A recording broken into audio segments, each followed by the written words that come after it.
Hey, and welcome to our series on worship at Valley. If you're considering serving up the front in one of our magnification teams, then you're in the right place. Now, hearing that word worship will, for many people, have already brought forth various images to mind. Maybe a band up on stage, a crowd of people singing, emotional music, hands raised in the air. And whether at a church service or a conference of some kind, you've probably heard the phrase, "We're going to have a time of worship now," which would usually be followed by the worship band coming up on stage, the worship leader coming up to the front to lead everyone in song. And all of this just begs the question, what exactly is worship? It's a word we use a lot, but what is it? Is it just singing and music, or is there more to it? So in this first video in our series, that's the question we're going to be answering. What exactly is worship? What does worship look like? What does it involve? How do I worship in a way that's pleasing to God? And what does all of this have to do with serving up the front at Valley? So come with me to Romans chapter 12, verse 1, as we unpack these questions. Paul, who is writing to the Christians in Rome, says this: "I urge you, brothers and sisters, in view of God's mercy, to offer your bodies as living sacrifices, holy and pleasing to God. This is your true and proper worship."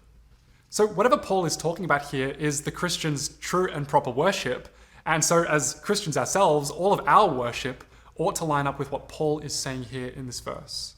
So let's break this verse down into three key things that Paul tells us about our true and proper worship.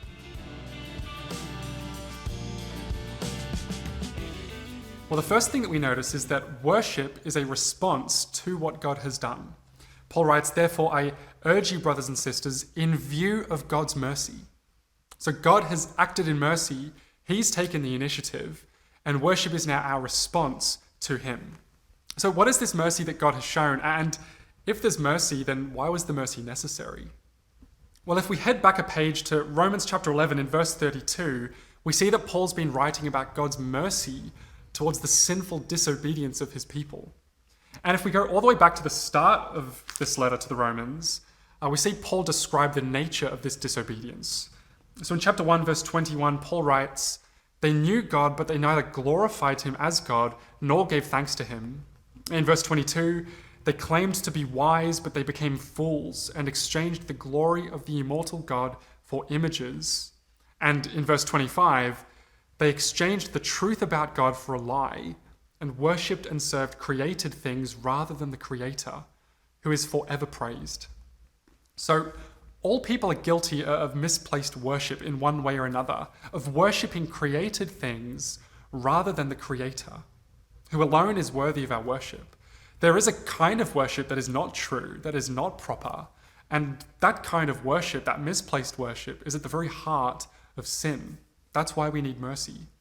But wonderfully, there is mercy. And as we trace Paul's argument throughout the book of Romans, we see that God's mercy is revealed fully in Jesus. So in Romans chapter 3, verses 23 and 24, Paul writes, "For all have sinned and fall short of the glory of God, and all are justified freely by his grace through the redemption that came by Christ Jesus." So we see God's mercy most clearly and wonderfully in the gospel, in the good news that God the Son came to earth as a man, Jesus, died on the cross as a substitute for sinners, took our guilt upon himself so that we could be declared innocent, and rose from the dead to give us new life.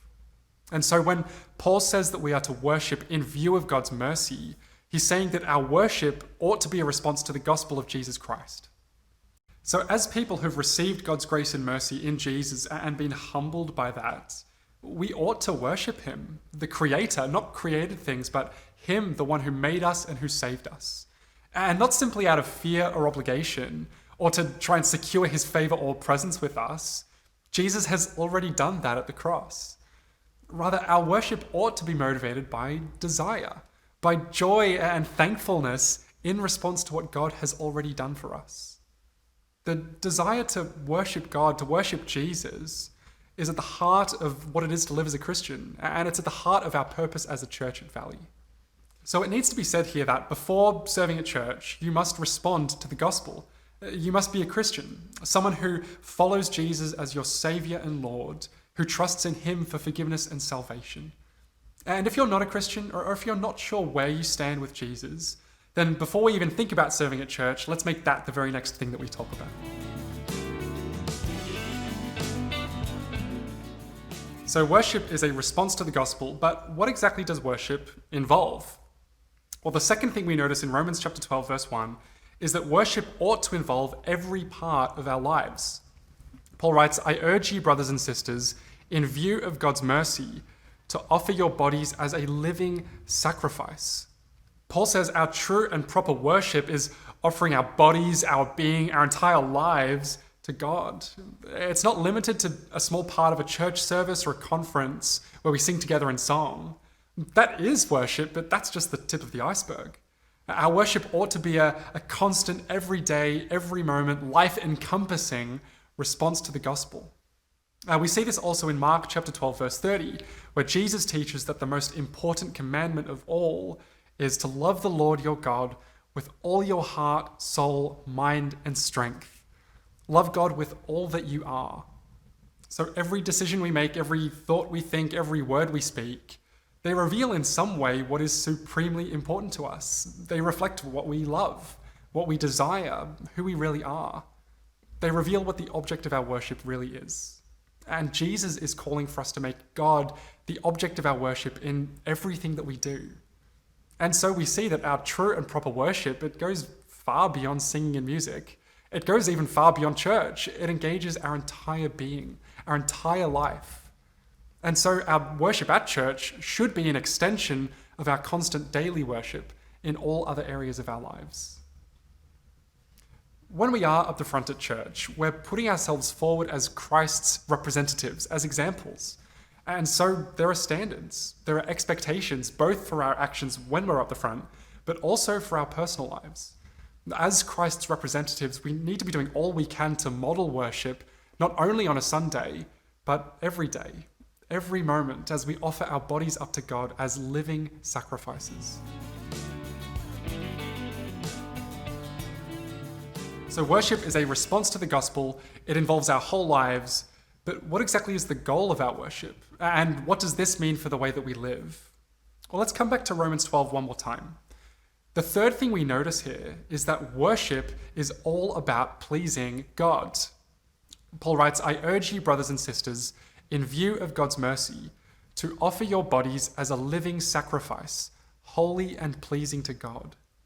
So the goal is to be holy and pleasing to God. Let's unpack that for a moment.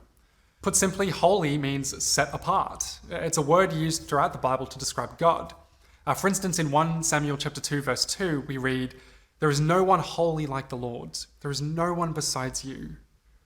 God is set apart. He's set apart from creation as the creator, and he's set apart from humanity and from sin. His moral perfection sets him apart. His perfect love, his justice, mercy, grace, and so on, they all reveal his holiness. And so what does it mean for us to be holy? Well, Paul actually gives us a clue at the beginning of his letter. In chapter 1, verse 1, Paul writes, "Paul, a servant of Jesus, called to be an apostle and set apart for the gospel of God." That idea of being holy and set apart comes up. Set apart for the gospel. Again, in verse 7, Paul says he's writing to all in Rome who are loved by God and called to be his holy people, or his saints. So Christians are called to be set apart as God's holy people. And how do we do this? Well, if God alone is truly holy, then our holiness must be living in a way that reflects his holiness, that reflects his moral perfection, his sinlessness. In other words, we are holy and pleasing to God when we bear his image, when we reflect in some measure his perfect character by saying no to sin, by walking in godliness. You could think of it as living like mirrors tilted at a 45-degree angle, such that when people see us, they instead see something of God and of his perfection. And this includes proclaiming with our words the gospel to make God and his glory known, because that's what pleases God. That's what our worship is all about, being holy and pleasing to God by proclaiming and bearing witness to his glory in all that we do. So what does this mean when it comes to serving up the front at Valley? Well, it means it's all about God. It's not about us. It's all about making much of Him and magnifying Him, not making much of ourselves. There is an inherent danger, isn't there, when we get up the front, we're using our skills and talents because it just so easily feeds into our desire to be praised, to be given attention. But that's just not what it's about. There's nothing wrong with appreciating compliments and encouragement, but we ought to examine ourselves. What's our motivation for wanting to be up the front? Is it to make much of God, or is it to make much of myself? So let's bring all of this together. What is our true and proper worship? It's a response to the gospel that involves dedicating our whole lives to being set apart for God's pleasure and glory. And with that in mind, here are some questions to think about as you consider serving up the front at Valley. What is my response to the gospel of Jesus Christ? What are some other things in my life that compete for my worship? Are there areas of my life that I need to examine and work on before serving up the front? And what is my motivation for wanting to serve up the front? That's all for now. In the next video, we're going to be looking at singing in particular and thinking about why it is that we put so much emphasis on singing at church as a form of worship. See you then.